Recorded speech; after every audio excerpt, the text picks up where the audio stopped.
Good morning and welcome to Tennessee FAFSA Frenzy, our 1-month checkup. My name is Suzette Telly and I'm the Statewide Services Coordinator for the Tennessee Higher Education Commission. I also have Jason C. here with me. Jason, would you like to introduce yourself?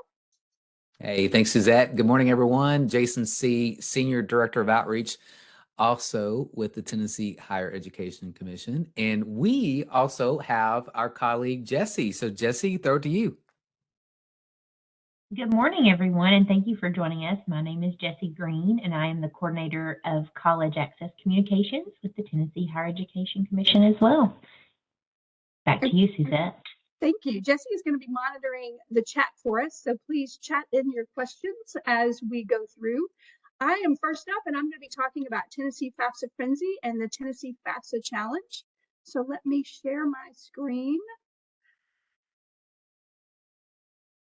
I am in College for TN, and the way I got here to the Tennessee FAFSA Frenzy page was going to school resources, and then I can go to Path to College designation, see all 4 of our Path to College events. You'll see we have Tennessee College Application and Exploration Month, which was the month of September in Tennessee. Tennessee FAFSA Frenzy, which began October 1 with the opening of the FAFSA and will end March 1 with the Tennessee Promise FAFSA filing deadline. Tennessee College and Career Planning Nights are typically held in the spring and are mostly for high school juniors and their families as they start thinking about going to college the next year. And then Tennessee Signing Day, typically for high school seniors as they get ready for graduation as a way to honor them. So today we're here to talk about Tennessee FAFSA Frenzy. So I'm going to click here on Learn More and go back to that Tennessee FAFSA Frenzy page. And really all 4 of our event pages are set up the same way. So by my showing you this one, you're really seeing the way all 4 of them are set up. So we begin with an overview. Tennessee FAFSA Frenzy is a statewide campaign to encourage and support seniors filing their free applications for federal student aid. We also have a lot of elementary and middle schools that participate. So FAFSA Frenzy is also an excellent time to teach students about the basics of financial aid and also financial literacy. To become a Path to College designated school, you have to complete the 4 events, but we also ask you to complete a survey at the end of each event. And I'm often asked where these surveys live.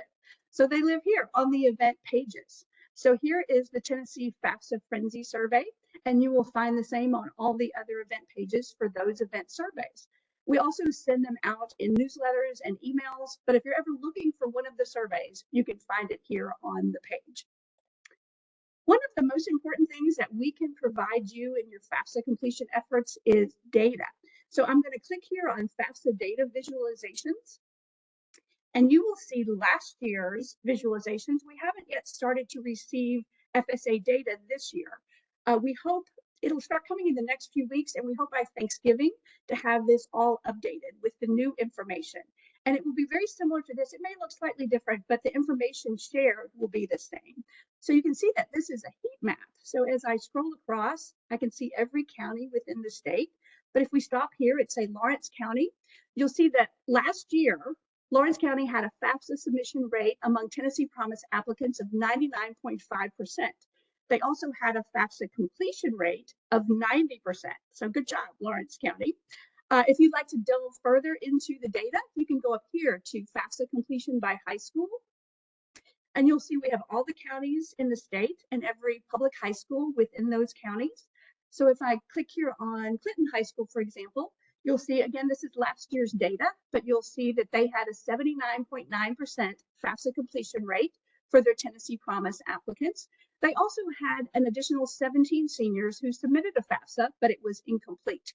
And then we'll also give you the previous year's data, so you can sort of benchmark yourself against where you were in the previous year. So let me go back to the previous page and scroll down. We have a link here for student resources, and this will take you to a page called How to Fill Out the FAFSA. So we've got lots of good information on this page. For example, you can read our 3-step guide below, in which you learn how to create an FSA ID, how to fill out the FAFSA, and also how to review your student aid report in 3 easy steps. We have video walkthroughs, thanks to Jason and his team, that will take you through each step of completing the FAFSA, and also contact information for their team. So there's a phone number here. If you ever have questions or your students have questions, you can call this number. If you don't get a live answer, please leave a message and they will get back to you at their earliest opportunity. We have an email address here where you can email the FAFSA experts on their team and ask questions about specific students and their situations. Also, his team is going to soon start doing live webinars for FAFSA, and you'll be able to click here to register for those live webinars. Here is that 3-step guide I mentioned before, and here are the video walkthroughs. So we've got how to create an FSA ID and then how to complete the FAFSA in 5 easy sections. Let me go back to the previous page. And let's go on to Tennessee FAFSA Challenge. Actually, last year was the first year in Tennessee for the FAFSA Challenge. And we really created this to honor those of you who are doing the hard work of FAFSA completion with your students and families every day in the high schools. So we have 3 levels of recognition. The first of those is FAFSA Champions. So there are 2 ways you can become a FAFSA champion. The first is to increase your Tennessee Promise applicant FAFSA completion rate by 5 percentage points or more compared to the previous academic year, and that's as of the Tennessee Promise FAFSA deadline. The second way, and we've tweaked this a little bit this year, last year this said have 95% or more of your Tennessee Promise applicants complete the FAFSA. This year we've actually changed it. We had so many schools that fell in that like 94%, 93%, 92% category that we've changed it to have 90% or more of your Tennessee Promise applicants complete the FAFSA as of the Tennessee Promise FAFSA deadline. So if you do either one of those 2 things, you will be named a FAFSA champion. You can also click here to see a list of last year's FAFSA champions.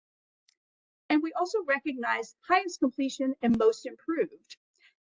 And we recognize large schools, medium schools, and small schools in each of those categories. So you'll see here we had a tie last year for small schools in the highest completion category. So we recognized all of those schools. And the same is true for most improved, large schools, medium schools, and small schools. And that's most improved over the previous academic year. And by recognition, what I mean is we had printed and sent wall-cling banners to every school that said we are a FAFSA champion, so they could proudly display those in their school halls. We also included them in our social media posts, in our college access and success newsletters, and also in emails. And also we had trophies printed and sent to the highest completion and the most improved categories. We have other links for resources here. This will take you back to that student resource page I showed you earlier. And then this will take us right back to that Tennessee FAFSA Frenzy page.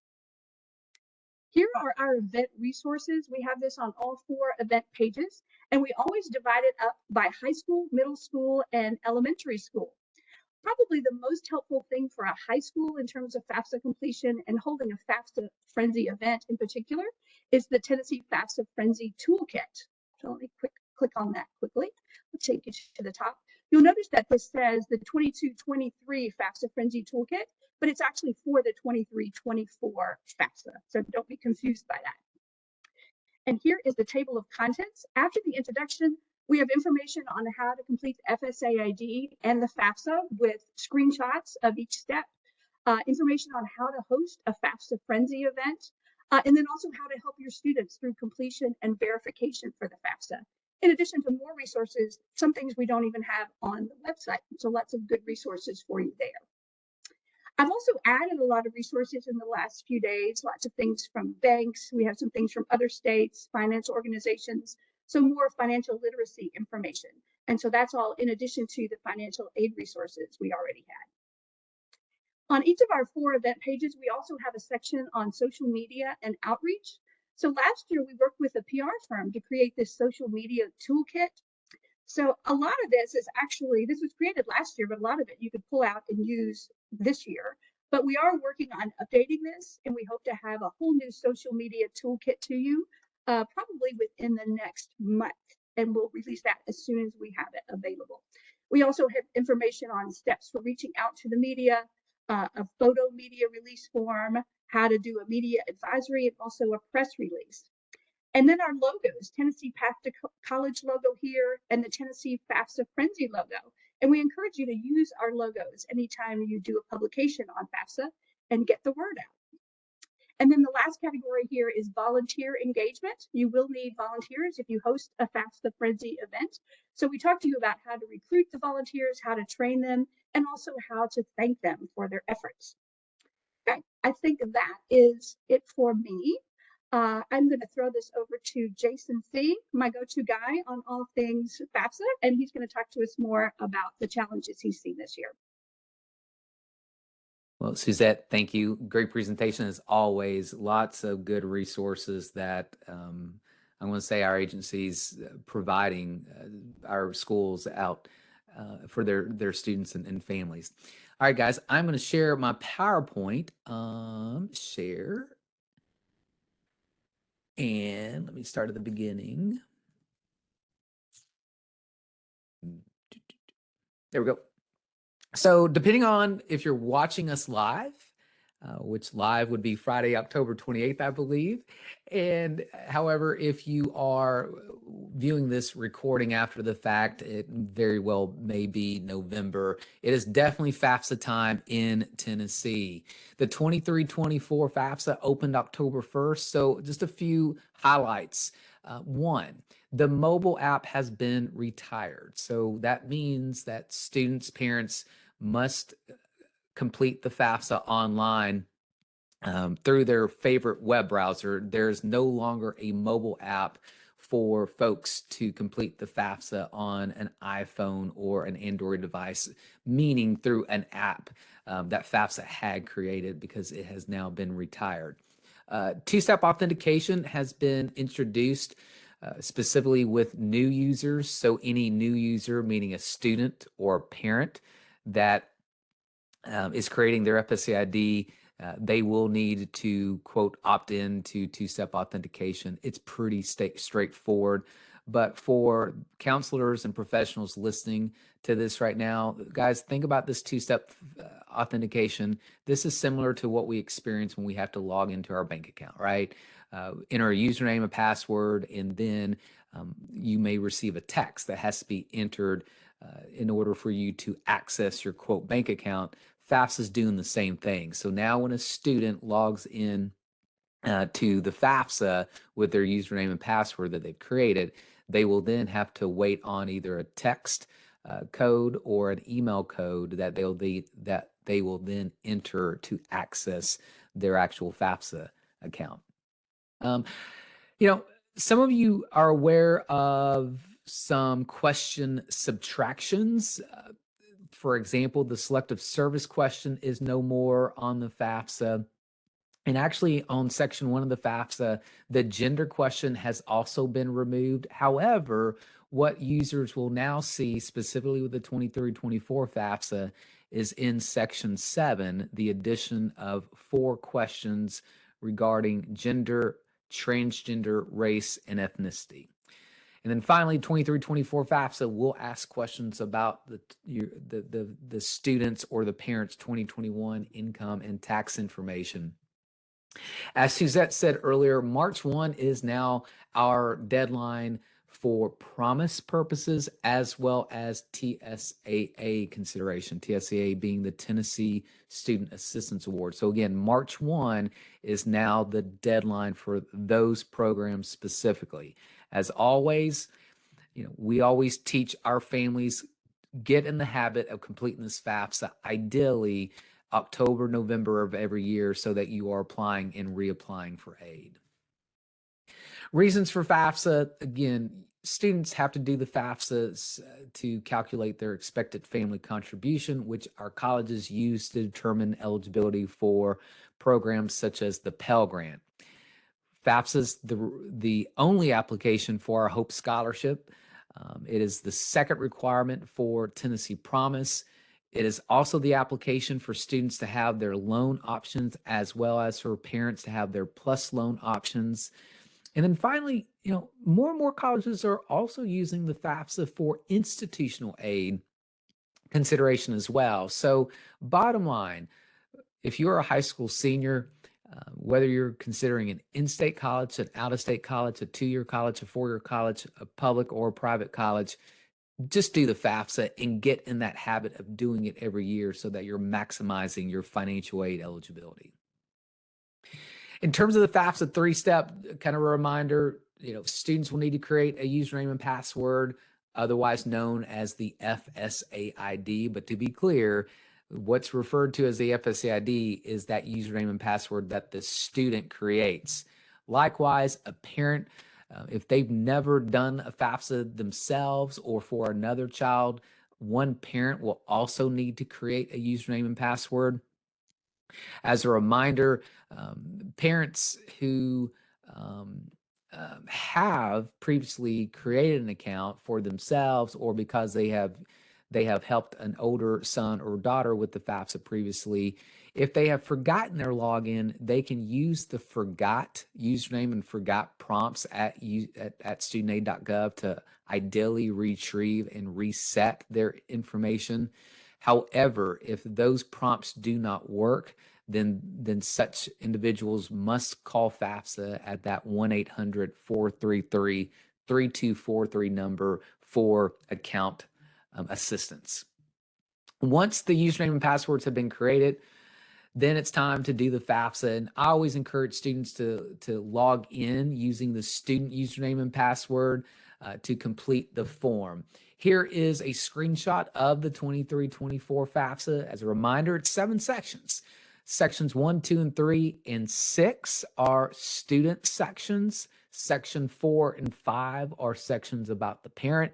And as always, section 7 is where the student and parent will review their information and ultimately sign the FAFSA electronically using their username and passwords that have been created. As Suzette said earlier, Jason's going to cover all the quote issues. I think Suzette is what you may have said. Thankfully, knock on wood, at least the first month of FAFSA has not been that bad. I will say occasionally there are a few glitches that we are still encountering. Our advice is if a student ever receives an error message, clear that browser cache and quote unquote start again. For example, if they were creating their FSA ID and they get a error message, this site has encountered an error, we would encourage them clear the browser cache, close the browser, reopen, start again. If it happens a second time, then if you're using a machine that has a different browser on it, for example, if you were using Chrome and you got, say, encountered 2 error messages, I would strongly encourage you to consider opening Microsoft Edge and trying FAFSA through Microsoft Edge. Also, there's been a few instances where sometimes it may just be the machine itself. And especially from a school perspective, I have encountered a few students using a particular laptop or a desktop that just has encountered error after error. And after 2 or 3 students receive the same error on the same machine, that's when I typically turn to the professional there at the school to say, all right, that machine, let's not set anyone else there, right? And let's try a different device at that point in time.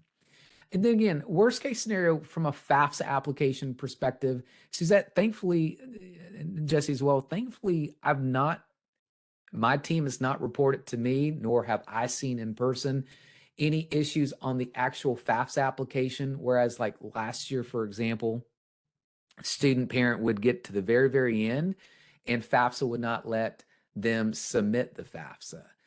And last year when we encountered that error, the only remedy was to completely start over that FAFSA. Suzette, Jesse, thankfully, that has not been the case, at least thus far, here early during the 23-24 FAFSA season. All right, let's now go through some slides, just hopefully addressing some common questions that we receive from counselors and college access professionals, and just some other tips as well, starting with this one.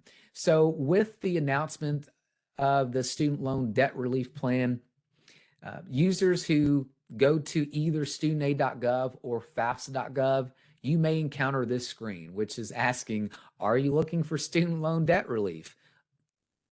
Obviously, as a 12th grade student completing the FAFSA for the first time, you're not looking for it yet. So click not right now to bypass this screen. And so, for example, If you were going to FAFSA.gov, you click Not Right Now. After clicking Not Right Now, you would be at the Complete the FAFSA form screen where you would click Start Here to begin the login process with FAFSA. Speaking of the login process, as a reminder for the professionals listening to this, ideally, student has created their username and password. When they get to the screen, they'll select I am the student and then click the blue login to continue to log in with their username and password. That said, I use this screenshot because I have had a few students, after creating their username and password, for whatever reason, encounter some errors. And as a reminder to our professionals, the student always has the option to begin their FAFSA using personal identifiers, meaning logging in using their first name, last name, social, and date of birth. And they will find that option, as always, when they select I am the student. And as you see, kind of highlighted in the red box, the use personal identifiers option, which will, again, if they click use personal identifiers, that will give the student the ability to log in with their first name, last name, their social security number, and their date of birth in case there are username and password issues. Once successfully logged in, as a reminder, all of our students should be completing the 23-24 FAFSA. This FAFSA will be applying for aid in fall 23, spring 24, summer 24. I share this because if you are working with a December grad who may be considering starting college in January, such students, in addition to the 23-24 FAFSA, may also need to complete the 22-23, because that would take care of spring 23, meaning here in a few months when the spring 23 semester begins in January. So just as a reminder why we're doing the 23-24 FAFSA, but also as a reminder, some students may still need to do the 22-23 if they're planning to start college as early as this January. Once we're in the FAFSA, just a few screens where common questions are asked. So section 1, student demographics, student is asked, are you a citizen? So in this case, is the student an eligible non-citizen? And when specifically the question we're often asked is, does this status versus that status qualify as an eligible non-citizen? Well, as a reminder, the following statuses are considered eligible non-citizens on the FAFSA. Students who are permanent residents, meaning they have a green card. Students who have an I-94 arrival departure record that shows specifically that they are either a refugee, an asylee, etc. Also, students who are here on a T visa, T as in Tom. These are visas that are granted to individuals who have been victims of human trafficking. And then finally, a student who's here under a battered immigrant and child status. Again, these are your 4 specific statuses where a student may indicate that for the question, are you a U.S. citizen? No, comma, but I am an eligible non-citizen. Once they were to select that, then the question will come up asking about their alien registration number. As a reminder, the alien registration number is now the USCIS number, which is found on the green card specifically and the I-94 arrival departure record. Examples you see on the right side of the screen. So as always, folks, if you are working with a student who is undocumented, they do not have a social security number, or if they're under the deferred action of childhood arrival status, meaning DACA, unfortunately, these students are not citizens, or neither citizens nor eligible non-citizens. For such students, I would advise them, at least initially, not to complete the FAFSA. Again, students who do not have social security numbers or are DACA students, again, I would advise them initially not to complete the FAFSA and work with the college to see what the college may advise them in terms of applying for financial aid, because specifically these students, DACA students or undocumented students, would not qualify for federal or state aid. Moving on, now we're at section 3. So is the student dependent or independent? And these naturally is where a lot of other questions are asked, given various scenarios. Remember, from a FAFSA perspective, in section 3, the student is asked a variety of questions that he or she will either answer yes or no to. So as a reminder, if the student is able to answer yes, or specifically if they're able to check a box corresponding to one of these questions, that would make the student independent, which means only their information would be needed to submit the FAFSA. So the student is independent if they will be age 24 by January 1st. If the student is married, if the student is working on a master's or a doctorate, if the student is in the armed forces, or if the student is a veteran of the armed forces. Since the student turned 13 years old, if the student does no longer has living parents, or if they were in foster care, or if they were a ward of the court, this would make the student independent. If they're an emancipated minor, if they have court papers that specifically read that they are in a legal guardianship, that would make them independent. In addition to, if the student has a child that they provide 50% or more support to, that would make the student independent as well. I pause here for a second because generally these are the questions I encourage my professionals to try to be mindful of, right? When you are working with a student in a unique situation. First, do any of these questions apply, right? If the answer is no, then I turn to that last question. Can you, the school or school district, deem the student homeless or unaccompanied based on their situation, right? If the answer is yes, then that would also make the student independent, all right? If not, then we would have to have the student pursue a special circumstance. So here, at the end of the dependency question section of the FAFSA, if a student has been deemed homeless or unaccompanied by the school district or the high school itself, then this shows an example of where they would check the box to indicate that they have been deemed homeless or unaccompanied. As a reminder, all I would encourage the school or school district to now do is to provide that decision to the student. For more than likely, the college sometime during the spring semester will ask for proof of such a determination, and that's where the student would provide the college's financial aid office with the decision of the school or school district to provide proof of the homeless or unaccompanied status. Now, if the student is unable to answer yes to any of the dependency questions, and if the school or school district is unable to grant homeless or unaccompanied status, this is where some students may need to pursue the special circumstance path. And so on the screen, where at the end of section 3, where I've answered no or none of the above to all the dependency questions, meaning none of them apply, this is where FAFSA will say, well, based upon your responses, you're dependent. This means you need to provide parent information. Can you provide such information, right? And you have two options here. I will provide, or I am unable to provide. So for those students who are in the unique situation where they're unable to provide parent information, this is where I would, and they're unable to answer yes to one of the dependency questions. This is where we would say, well, student needs to indicate I'm unable to provide parent information. The next screen will run through options of special circumstances that a college can consider.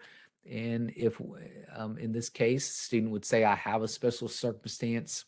And at this point in time, they could submit the FAFSA at least initially just with their information, but then the student will have to follow up the financial aid office to discuss their situation and to see if it warrants a dependency override by the college.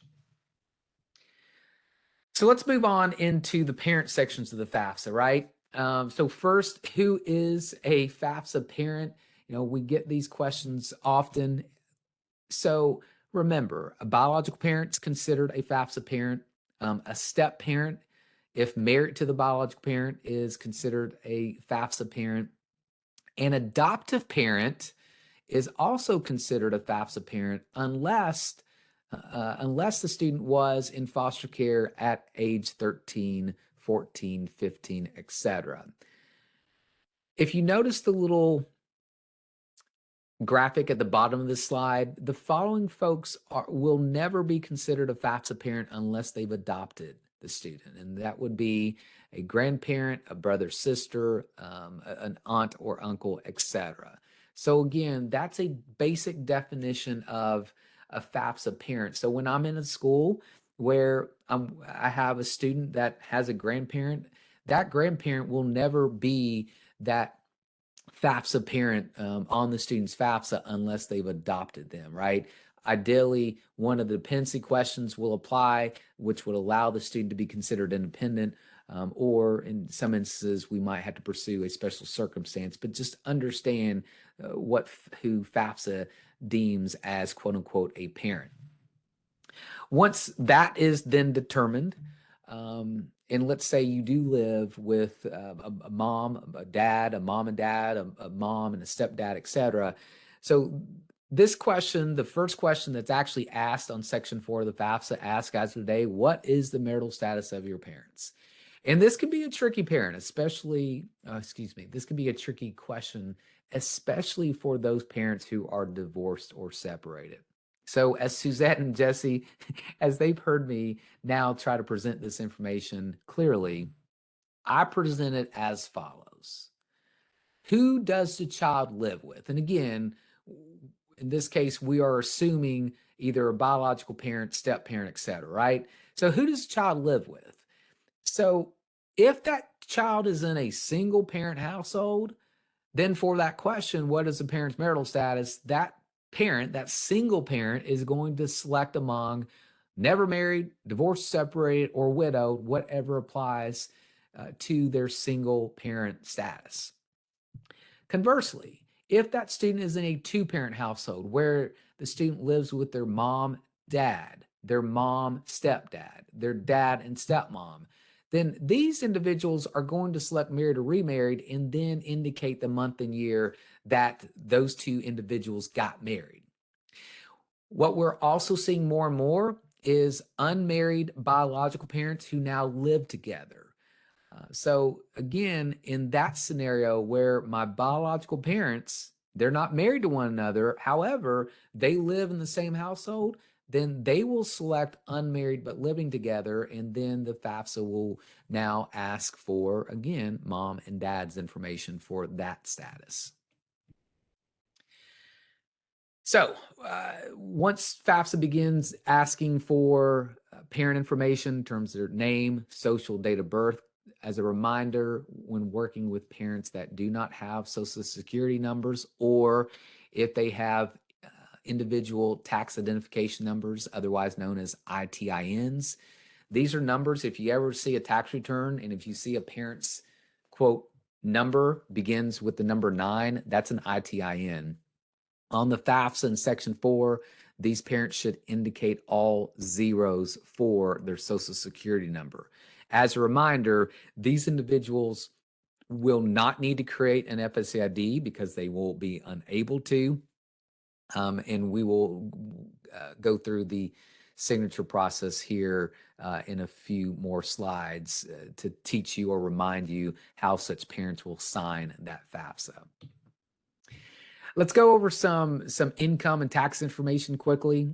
So Section 5, some of this also applies to Section 6. Remember, Section 5 is asking the parents about their 2021 financial information, whereas Section 6 asks the student about 2021 tax information, we've been getting a lot of questions asking like, so when does this person has to file taxes? Meaning, what is that income threshold? So per publication 17, that can be found on irs.gov's website for 2021, based on status, here are the amounts where a individual or a married couple must file. So kind of looking through the lens of a parent first, if I'm ideally mom and dad are married, and for some reason you're being asked a question, maybe because they didn't file taxes, whatever, assuming they would have filed married filing joint, if the combined income was $25,100 or more, that's when they would have been required to file taxes in 2021, right? On the other hand, if you're a single parent household, assuming your status might otherwise be head of household, in that case, the filing threshold is $18,800. So, if I'm working with a mom or a dad, a single parent who only made $15,000 in 2021 and they didn't file taxes, well, that's fine, because again, the income trigger would have been $18,800, which would have required them to have filed taxes in 2021. So that concludes your IRS tax lesson of the day. All right.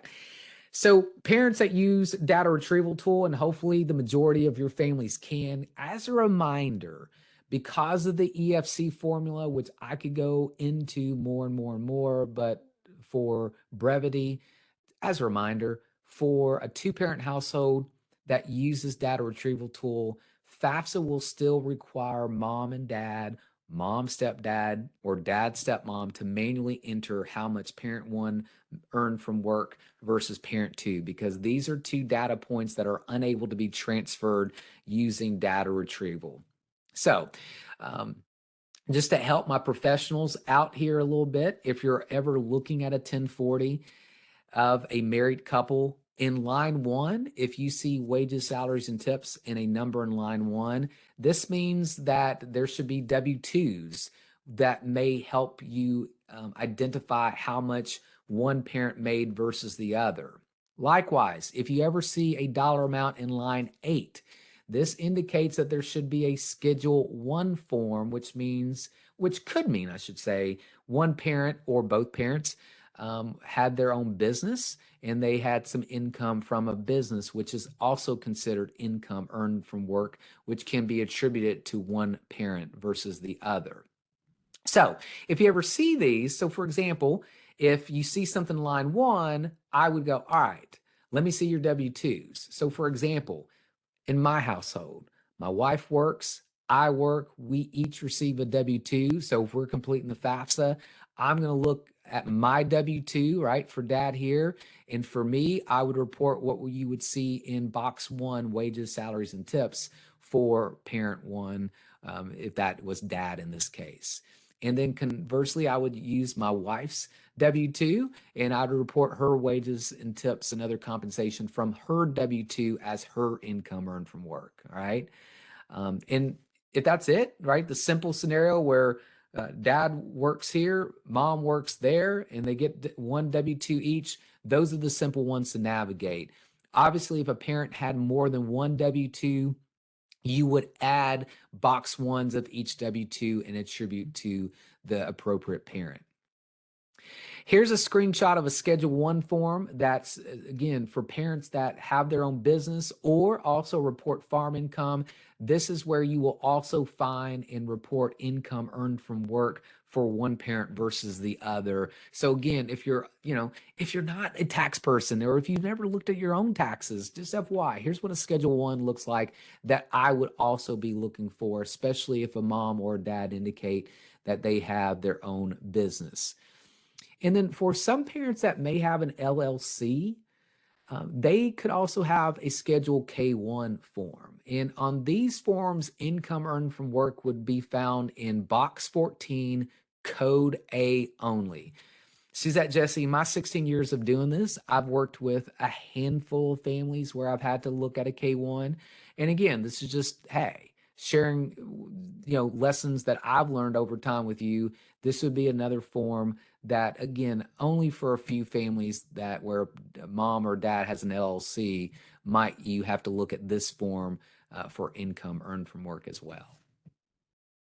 A few more slides. Income tax. Hopefully this is transferred from the data retrieval, but oftentimes, if you're having to manually enter information on the FAFSA, there's that question: enter the amount of your parents' income tax from 2021.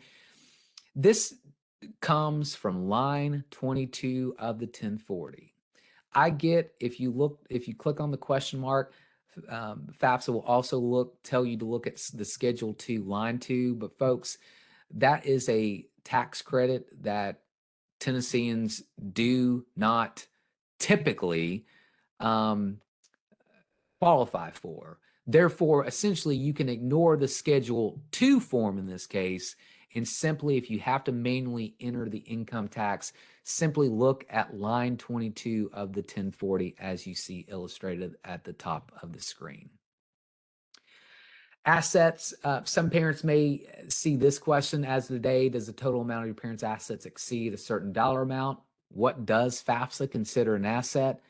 Well, here's an overview. All right, so the things on the left is what FAFSA considers an asset versus on the right-hand side, these are things that the FAFSA does not consider an asset. So bottom line, your home, your retirement plans, your 401k, your SEPs, your IRAs, those are not considered assets.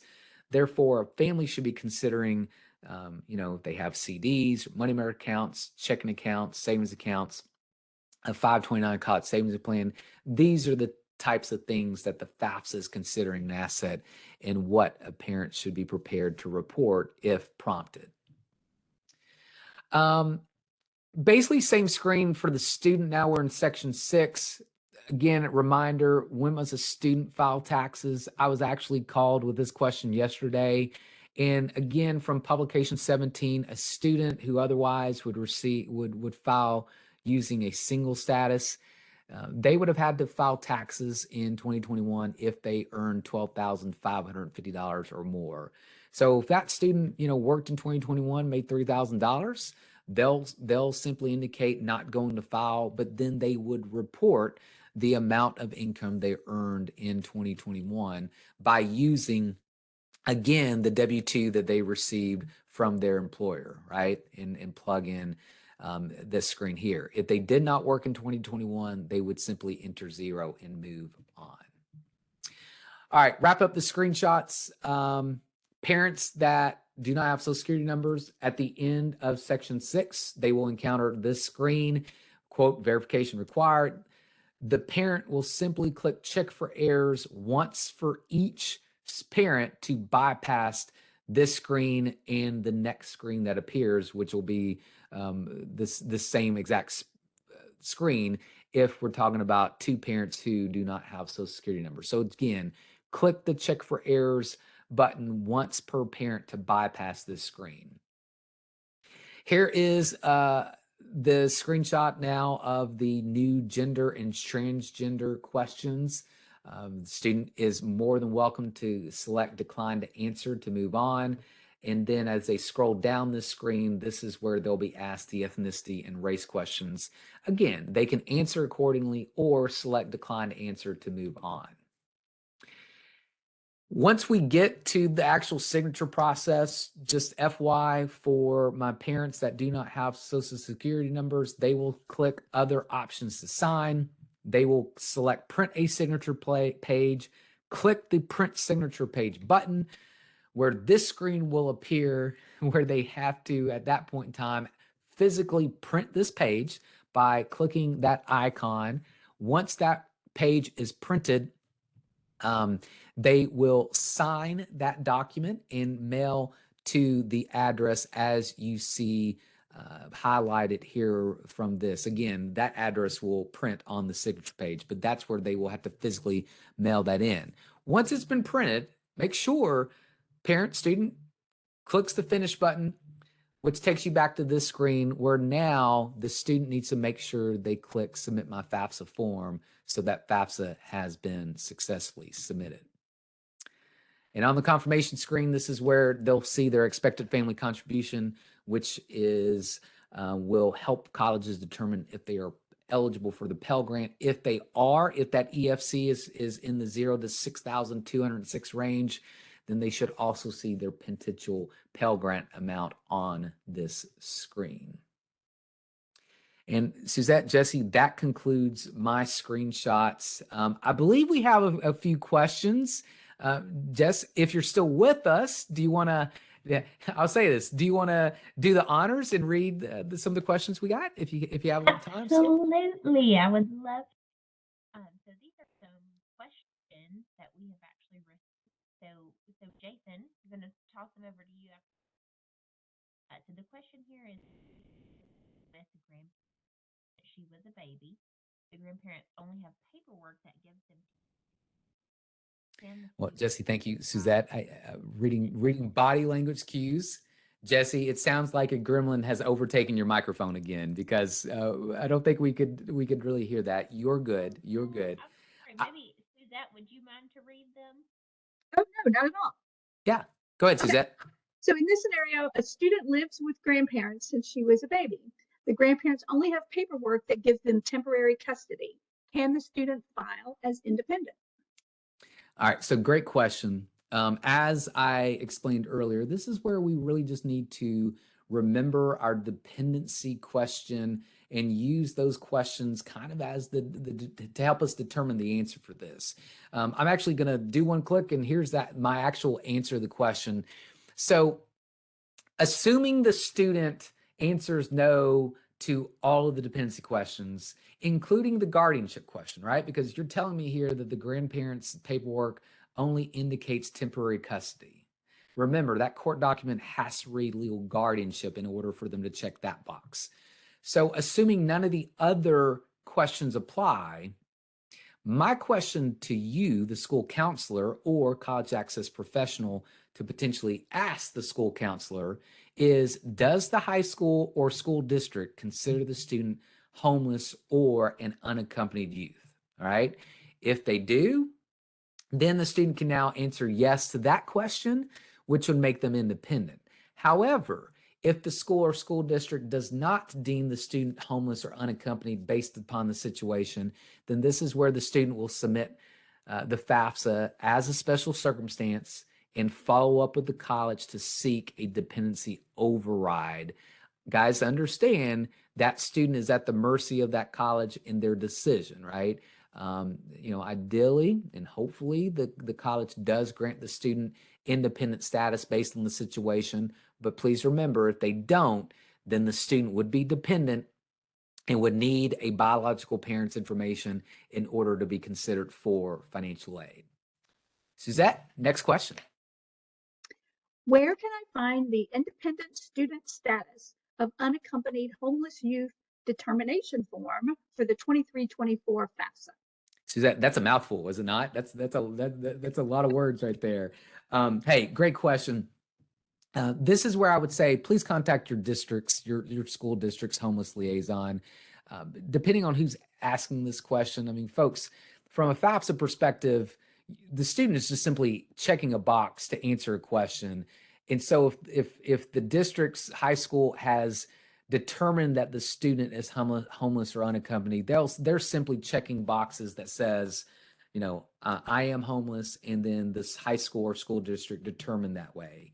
In terms of having that status granted by the school or the school district, again, the student, the counselor needs to work with the district's homeless liaison if there is such a person. Potentially, if you're a smaller district, it may be the school counselor at the school that makes these determinations. At that point in time, for my professionals, if the high school or district does deem a student homeless or unaccompanied, just make sure you provide the student with the decision in case the college ever asks for proof of the determination. Next question. What is the difference between custody and legal guardianship? We have many custody, court, and/or legal documents for students rather than legal guardianship. Yeah, and Suzette, Jesse, shame on me. I say shame on me. This is one of those things I've been asked before, and honestly, I've not sought a professional explanation, and so I am asking for grace that I simply need to speak with a judge or a lawyer for a more thorough explanation. One thing I'm not showing on this slide, but I will verbally say this. There was a quick conversation I had a few weeks ago with someone that said to me, and I do trust this individual who gave me this information, that one difference is the cost. And most likely, one reason we see, I don't say not some, but we see maybe more legal custody determinations instead of guardianship is because apparently, per this individual, guardianship does cost more for a person to pursue for a student or what have you. Again, I owe y'all a better explanation, and at some point, Suzette, Jesse, I will definitely, hopefully, schedule a meeting with a judge, a lawyer that can explain the difference, and hopefully during a subsequent webinar about FAFSA, hopefully I can share with everyone what is the specific difference. Before we move on to the next question, again, I'll reiterate. From a FAFSA perspective, court documents must say full legal guardianship in order for a student to be able to check the box for legal guardianship. If their documents do say legal custody, they should not, I should say, they should not check the box because that is not the same as guardianship. Next question. Is there a way for me to access a list of students who have completed the FAFSA? Yeah, Suzette, you actually I may have alluded to this earlier, or specifically about the flowing of FAFSA data into FAST. I actually have breaking news, and no joke breaking news, that FAFSAs have begun being downloaded into the FAST system. And many of you who are school counselors listening to this, y'all know FAST, the Financial Aid System of Tennessee. That is our new system that replaced the old eGrant system. And as a school counselor, you do have a report. Your Tennessee Promise report will reflect FAFSA data, in addition to a FAFSA by high school report that will reflect FAFSA completion data as well. So that said, if you are a seasoned counselor, you most likely do know where to look within FAST. If you are a new counselor, and this is the first time you've heard anyone actually verbally talk about FAST, if you need an account, by all means, reach out to your outreach specialist or for that matter, reach out to Suzette, myself, and we will be more than happy to share with you the paperwork that you need to do to gain a FAST account. And then be able to look at such information. Suzette, forgive me, I've been rambling. I didn't actually show my answer there, but there's my typed answer. So yes, counselors have access to such reports via FAST. I've not said this yet. This is important. Again, breaking news, FAFSA data, it has begun being downloaded into our system. Here's the thing. It's going to take at least 2 weeks for us to fully download all FAFSA submitted through the month of October. So again, the faucet's not turned all the way on yet. I'll use that analogy from a FAFSA perspective in terms of that information entering our system. But we will email out here in a few weeks once we are completely caught up. And that way you'll know, all right, our promise reports reflecting FAFSA or separately our FAFSA by high school reports are, quote, up to date at that time. Next question. A student is currently in guardianship. A family member is planning to adopt the student who is a junior in high school. Can the student file as independent? Yeah, this is a great scenario because it really takes us to think about the dependency questions. And honestly, Suzette, you and I were talking about this before the presentation. There's also somewhat of a hierarchy with those dependency questions as well. So let me show the answer. So how I would respond would be first, was the student in foster care or DCS custody at age 13, 14, 15, 16, 17. Because that question on the FAFSA, that dependency question, asks, was the student in foster care or a dependent or ward of the court at any time at age 13 or thereafter? If I'm able to check that question trumps all other questions in all other situations, right? Including adoption, right? So again, if I was in foster care or DCS custody at 13, then that trumps adoption. The student will file independent. However, if the student never was in foster care and instead has been in this guardianship, right? An adoption prior to the student turning age 18 would then trump the guardianship, meaning now the adoptive parent's information would be necessary to complete the FAFSA, because in that instance, the student would now be dependent and would need to use their adoptive parent's information. Again, if the adoption happened prior to the student turning age 18. So Suzette, definitely probably one of the more complex scenarios, right?